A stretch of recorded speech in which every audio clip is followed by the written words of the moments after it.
Bonjour et bienvenue sur la chaîne. Alors, on va faire la guidance des énergies pour la semaine du 19 janvier 2021. Alors, j'espère pas être dérangée par les mouettes parce qu'elles s'en donnent à cœur joie. Il y a la tempête sans doute en mer, donc elles viennent plutôt vers les terres. Mais bon, ça fait un petit bol d'air marin pour ceux qui sont très loin des côtes, on va dire. On va prendre ça comme ça.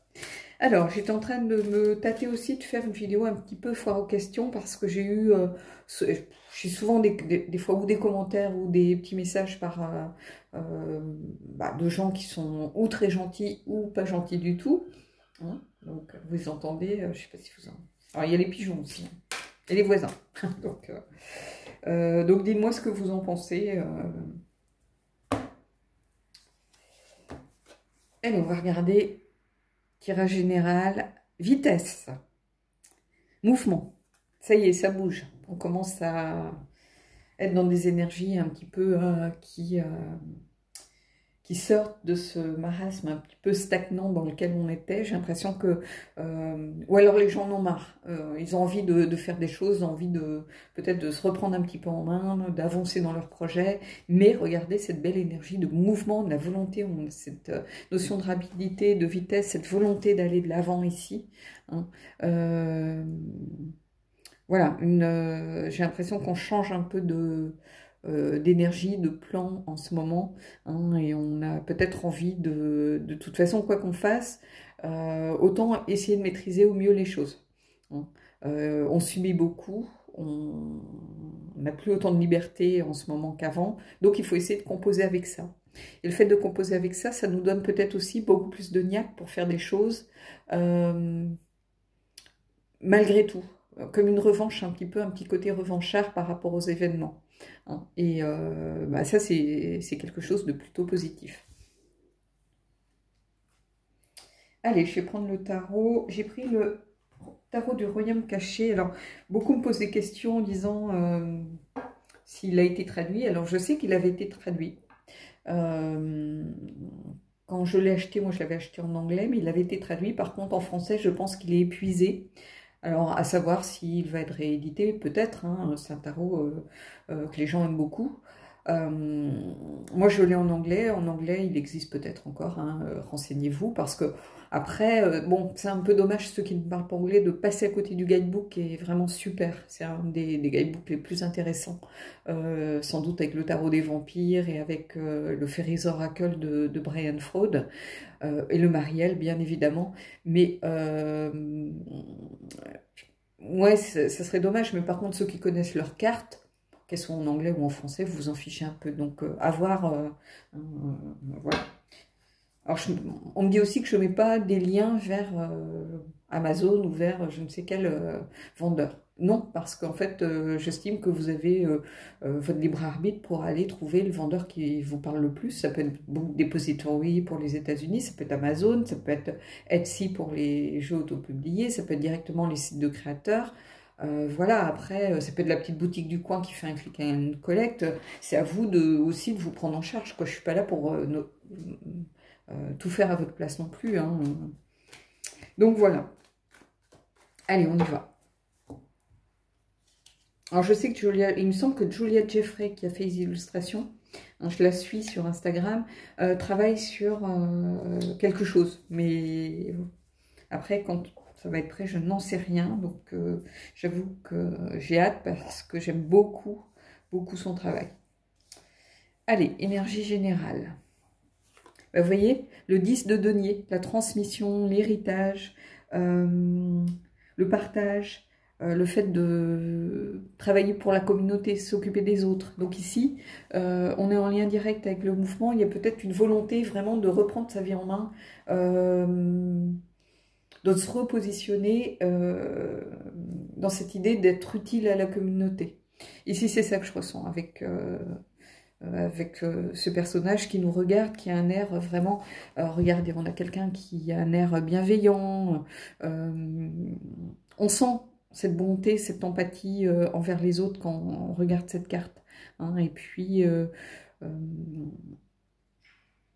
oui, c'est ça, je peux pas dire autrement. Je reçois beaucoup de douceur, en fait, quand je regarde ce visage Donc ici, on a vraiment ce 10 ici, où c'est vraiment l'idée de transmettre aussi. Allez, qu'est-ce qu'on a ici? Et ici, regardez, on a cette magnifique carte du roi de denier. Vous voyez, on est beaucoup dans les deniers. Hein, les deniers, c'est la matière, donc c'est le matériel, c'est le professionnel, c'est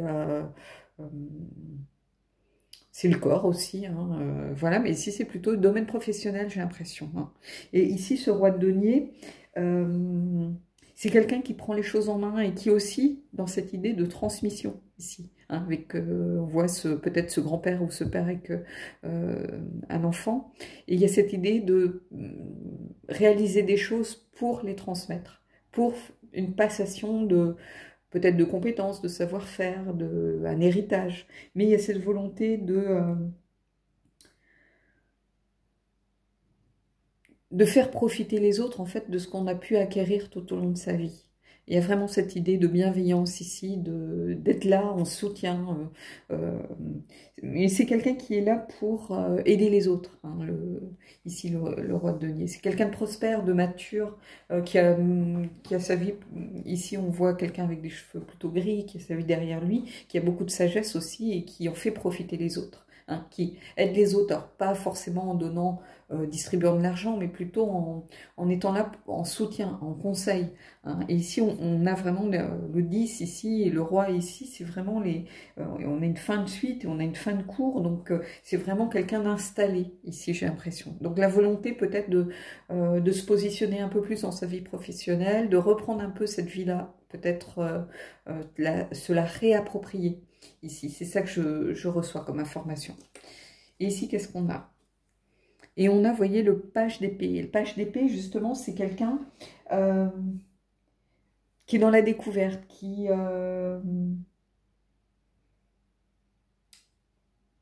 apprend, hein, surtout. C'est quelqu'un dans le mental, mais qui a la volonté d'apprendre de ses erreurs, qui a la volonté d'apprendre de nouvelles choses, d'aller de l'avant, d'avancer, de mettre en action des projets, des idées. Donc ici, on est toujours avec cette idée d'aller de l'avant, d'être en mouvement. Hein. Ici, on débute par le mouvement, on finit aussi avec ce page d'épée. Ce page d'épée, il y a une idée d'introspection puisqu'on est dans le mental, mais il y a vraiment cette idée de réinventer peut-être un peu sa vie ici, d'être prêt à tirer profit de toutes les informations que l'on peut recevoir. Hein. Donc ici, c'est ça, c'est d'enfin avoir analysé une situation pour pouvoir l'utiliser pour réussir à avancer. Ici, c'est ça que je reçois comme information, principalement. Voilà. Alors, on va prendre une carte du Messenger Oracle.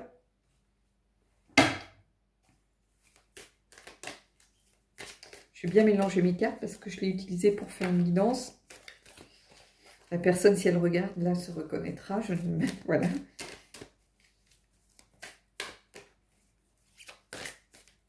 On va voir si on tire la même carte, hein, on ne sait jamais. Hein.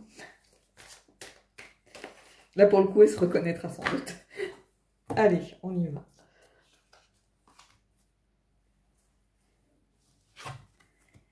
Et on a connaître ses peurs. C'est-à-dire les peurs, c'est une énergie bloquante. Les peurs, c'est une énergie qui souvent vous empêche d'avancer. À partir du moment où on connaît ses peurs, hein, qu'on les a évaluées, qu'on les a analysées, qu'on commence à comprendre d'où elles viennent, leur fonctionnement, par rapport à quel schéma elles se mettent en place, c'est beaucoup plus facile de les surmonter, c'est beaucoup plus facile de les apprivoiser. Ici, le conseil, c'est pour pouvoir aller de l'avant, pour pouvoir laisser derrière soi des énergies bloquantes, des énergies qui vous tirent vers le bas. Plus vous connaissez vos peurs, plus c'est facile de les surmonter.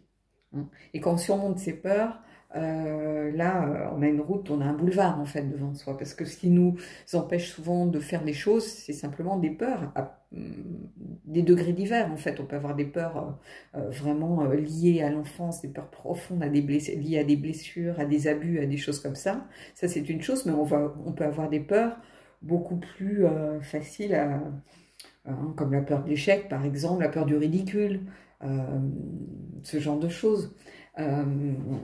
Qui ne sont pas forcément tout à fait sur le même plan qu'une peur liée à des abus, à des violences ou ce genre de choses, mais qui empêche malgré tout d'avancer dans les choses. La peur de l'échec, elle va vous empêcher de mettre en route certains projets, par exemple. Hein. La peur du ridicule, bah, peut-être qu'elle va vous empêcher d'aller sentimentalement parlant, pardon, elle va vous empêcher peut-être de faire le premier pas en vous disant, oh là là, si je me prends un râteau, je vais être ridicule, mais on s'en fiche quelque part, vous ne reverrez plus la personne et puis c'est tout. Mais vous voyez, ce sont des choses qui vous empêchent d'aller de l'avant. Et ici, il y a vraiment cette idée d'enfin pouvoir avancer. Donc, on vous dit, avec cette carte conseil qui vous dit, apprenez à connaître vos peurs, apprenez à les cerner, à les décortiquer un petit peu, et vous allez pouvoir vraiment réussir à aller de l'avant beaucoup plus facilement. Parce que les peurs sont des énergies bloquantes de toute façon. Allez, on va passer au tirage sentimental ce coup-ci. Donc je vais mettre en pause, je vais retirer mes cartes et on va aller pour l'autre partie. Alors, pour le tirage sentimental, on va prendre le Elki. Alors, par rapport au Elki, je ferai une petite aparté, mais dans la prochaine vidéo, parce que j'ai pas pris les éléments avec moi. Je vous en parlerai vraiment en toute fin de tirage. Donc voilà, c'est pas un teaser, mais j'ai pas pris ce que je voulais vous montrer avec moi. Donc,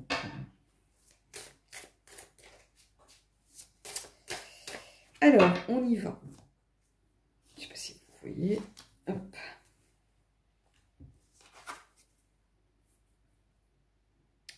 Celle qui regrette, éclat, bataille, victoire, amertume. Je vous laisse regarder. On a une guerrière, a priori, ou une porte-drapeau sur un... Je dirais qu'elle est sur un champ de bataille. Donc ici, éclat associé au mouvement, parce que souvent je garde la carte du tirage général. Ici, ce que ça vient me dire, c'est qu'il y a beaucoup de regrets par rapport à votre relation, par rapport peut-être à quelque chose qui s'est passé. J'ai l'impression que ça va s'adresser plutôt à des gens en rupture, en pause, en silence, en difficulté dans leur relation en ce moment. Il y a sûrement des batailles à mener, peut-être une amertume qui persiste par rapport à des comportements. Alors ça peut être les vôtres, comme ça peut être les comportements de la personne avec vous. Là, il va falloir que vous preniez ce qui résonne pour vous. Mais en tout cas, ici, c'est ça. Il y a beaucoup de regrets, beaucoup de choses peut-être non dites. Mais il y a aussi cette idée d'éclat et de victoire. Alors, éclat, ça peut être des éclats de voix, hein, pourquoi pas, mais de victoire. Alors, est-ce que c'est justement avoir réussi à dire les choses et puis il n'y a pas eu le résultat escompté, par exemple, hein. Ça peut être ça. Mais en tout cas, il y a de l'amertume, il y a des batailles, peut-être des combats à mener aussi par rapport à des choix que l'on doit faire. Hein. Donc, prenez vraiment ici ce qui résonne pour vous. Alors, pour faire le tirage du tarot, j'ai pris le Barbieri. Barbieri, ceux qui aiment le fantastique connaissent. Alors, je le travaille comme un rider. Hein. Je ne vais pas rentrer... avec ce genre de jeu, je ne rentre pas forcément dans les détails du guidebook. Hein. Je le lis quand j'ai des doutes par rapport au tirage, mais c'est tout.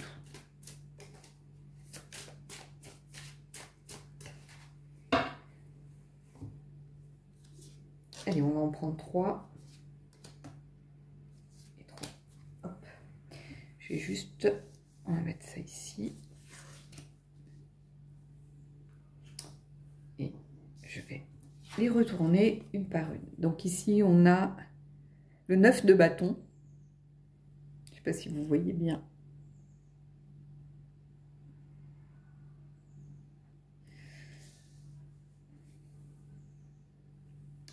Le 9 de bâton, il ne faut pas oublier que le mot-clé du 9 de bâton, en réalité, par rapport au rider, c'est l'amertume. Donc, bitterness. On va encore me dire que je fais dans la cohérence, mais oui, le 10 de bâton. Alors là, la carte part d'elle-même ici, c'est l'oppression, en réalité le mot-clé, mais si on a voir plein d'eau, voir son horizon bouché, avoir pris beaucoup trop de responsabilités, par exemple aussi sur ses épaules. Et là, on a le 9, l'ermite.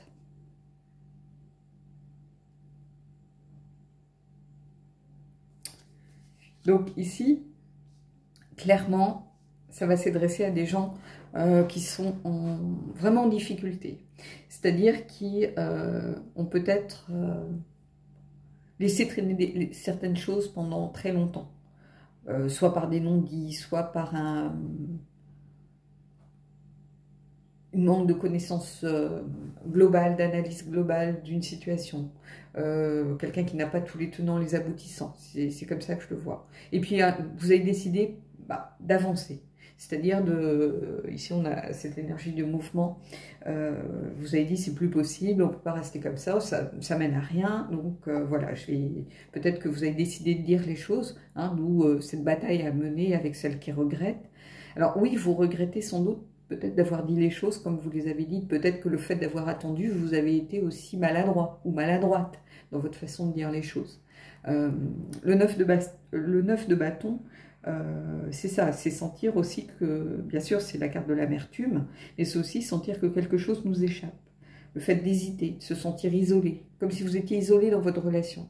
Hein. Et c'est pas un hasard si vous avez le 10 de bâton derrière, le 10 de bâton, ici, avec cette carte du Barbieri, il parle, il n'y a pas besoin d'épiloguer sur la carte. Hein. Regardez, on a quelqu'un, clairement, qui en a plein le dos, qui a un horizon bouché, qui a des difficultés à avancer parce qu'il a un tel poids qui le tire vers le bas, qui le plombe, que c'est compliqué d'avancer quand on porte le poids du monde sur ses épaules. Hein. Et en fait, j'ai l'impression qu'ici, le conseil que les cartes vous donnent, c'est vraiment de prendre du temps pour vous, prendre le temps de l'ermite, le fait de vous mettre en retrait, le fait de faire un bilan sur vous-même, le fait de vous poser les bonnes questions et de rester en compagnie de vous-même plutôt pour l'instant. C'est-à-dire que vous avez besoin d'analyser ce qui s'est passé. Donc ici, j'ai l'impression que ça va s'adresser vraiment à des gens qui ont été peut-être maladroits dans leur façon de dire les choses parce qu'ils ont trop attendu. Hein. Donc d'où ce poids sur leurs épaules et les regrets du coup qui sont sortis, parce que les regrets c'est aussi avoir un poids, avoir une certaine culpabilité qui vous tombe un peu sur le dos. Hein. Et ici on a quelqu'un qui se dit qu'il aurait mieux fait de se taire, mais en fait non, en réalité non. Vous avez cette carte du mouvement, c'est une carte qui vous conseille d'aller de l'avant. De toute façon, rester dans les non-dits, les faux-semblants, l'impression d'avoir des doutes sur une situation, que la personne en face peut-être n'est pas franche. Alors, ça ne veut pas dire qu'elle vous trompe, peut simplement vous dire qu'elle n'est pas à l'aise, puisque vous êtes dans une sorte de malaise, donc elle ressent ce malaise et elle vous renvoie du malaise automatiquement. Hein. Et ici, on vous dit, il est temps peut-être de faire une certaine introspection, de voir le pour et le contre, de voir pourquoi vous avez fini par peut-être cracher le morceau, dire ce qui ne vous allait pas. Ça peut être des mots prononcés, vous avez laissé couler, vous n'auriez pas dû. Moi, ça m'est arrivé, mais pas dans le domaine sentimental, par exemple, avec quelqu'un qui était, entre guillemets, une amie, et un jour, j'ai entendu quelque chose de très raciste, en fait. Et j'ai pas relevé sur le coup, j'ai pas voulu rentrer dans le débat, j'ai pas voulu aller au conflit, j'ai pas voulu, alors que ça heurte mes convictions profondes. Et puis le jour où c'est sorti, mais de façon très maladroite. Du coup, c'était pas de discussion, c'était un jugement porté. Et peut-être qu'en l'écoutant, j'aurais compris pourquoi elle faisait ce genre de réflexion. Peut-être que elle a été agressée, ou peut-être que elle a vécu quelque chose de compliqué avec quelqu'un d'une autre religion, d'une autre culture, d'une autre couleur de peau, peu importe. Hein. Et dans ce cas-là, oui, on peut comprendre aussi certaines blessures. Mais du coup, j'étais dans le jugement, j'étais plus dans la discussion. Et en fait, plutôt de réagir sur le coup, j'ai attendu. Résultat des courses, on n'est plus amis en fait. Hein, voilà, moi, une fois que j'ai coupé les ponts, je pars, quoi. Surtout en amitié. Peut-être plus qu'en amour, où je me sens déçue, trahie, et une fois que je fais une croix sur quelqu'un, voilà, En fait, alors c'est très bizarre ce que je vais dire, mais pour ma part, c'est pas un exemple à suivre forcément, mais moi j'ai pas de regrets, je suis ni triste ni rien, parce qu'en fait c'est comme si cette personne n'existait plus en réalité. Donc je peux pas être triste de quelque chose qui n'existe pas, vous voyez? Et ici j'ai un petit peu l'impression que c'est ça. Peut-être qu'il va falloir prendre le temps de la réflexion tranquillement pour repositionner les choses et remettre les choses à leur place. Pourquoi on en est arrivé là? C'est toujours une leçon à tirer, même si c'est un échec. Il n'y a pas d'échec en réalité, hein, parce que les échecs vous apprennent peut-être beaucoup plus de choses que des situations où tout va bien, hein. Donc il faut toujours prendre le meilleur d'une situation. Le meilleur d'une situation, c'est quelle leçon je peux en tirer, hein. Mais en tout cas, il y a cette énergie vraiment très forte ici de l'ermite, hein, d'être juste éclairé par sa propre lumière, hein. L'ermite, c'est aussi quelqu'un qui... alors, avec ce tarot, je ne sais pas, mais je pense à un autre tarot, et c'est quelqu'un qui vous dit que avec l'ermite, vous êtes fondamentalement seul sur votre propre route, hein. Quels que soient les gens qui sont autour de vous, les décisions, ce sont les vôtres, vos émotions, ce sont les vôtres. Vous aurez beau essayer de les expliquer à la personne avec qui vous êtes très complice et tout ça, elle ne les vit pas comme vous les vivez. Donc chacun est seul sur sa route. Et l'ermite, c'est ça qui nous apprend. On est toujours seul sur notre propre cheminement intérieur, hein. Et on est éclairé de notre propre lumière, hein. Voilà, hein. Alors ça peut être mis... comment je pourrais vous dire ça, par rapport au pape qui est, lui, beaucoup plus dans un cheminement, comment je pourrais vous dire ça?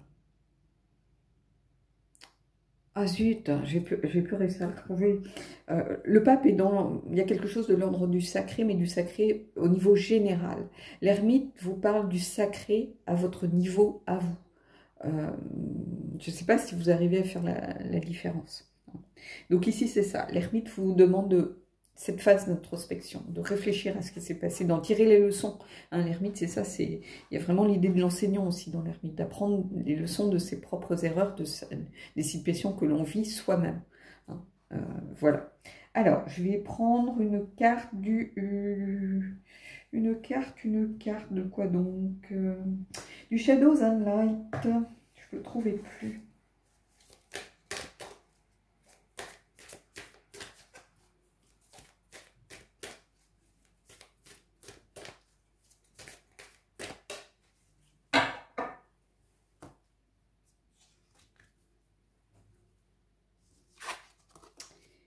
Et on a Fairy of the Islands, It's Time to Be Brave, qui est déjà sorti, pour ceux qui ont regardé des vidéos précédentes, hein, qui est sorti, je crois, dans un des choix multiples d'une vidéo précédente. Donc il est temps d'être courageux. Ben oui, j'ai envie de vous dire, l'énergie de l'ermite demande du courage, hein. Faire une introspection, faire une auto-analyse, voilà, apprendre de ses erreurs, tirer les leçons de situations compliquées, ça demande du courage. Donc ici, ça vient tout simplement appuyer la guidance. Donc c'est pas forcément un conseil, c'est une carte qui vient vraiment vous dire... vous avez ce courage en vous. Si la carte sort, c'est que vous êtes capable de le faire et d'y arriver. Voilà. Bon, bah écoutez, j'espère que cette guidance aura pu vous plaire et vous intéresser, vous donner des pistes de réflexion, vous donner peut-être des clés pour une meilleure compréhension aussi des énergies du moment. Et puis, moi, je vous retrouve pour une prochaine vidéo. Alors, ceux qui aiment le Elki, ben, je vous invite à venir voir la prochaine vidéo à la fin. Voilà. Bon, je vous dis à bientôt et je vous souhaite de belles énergies.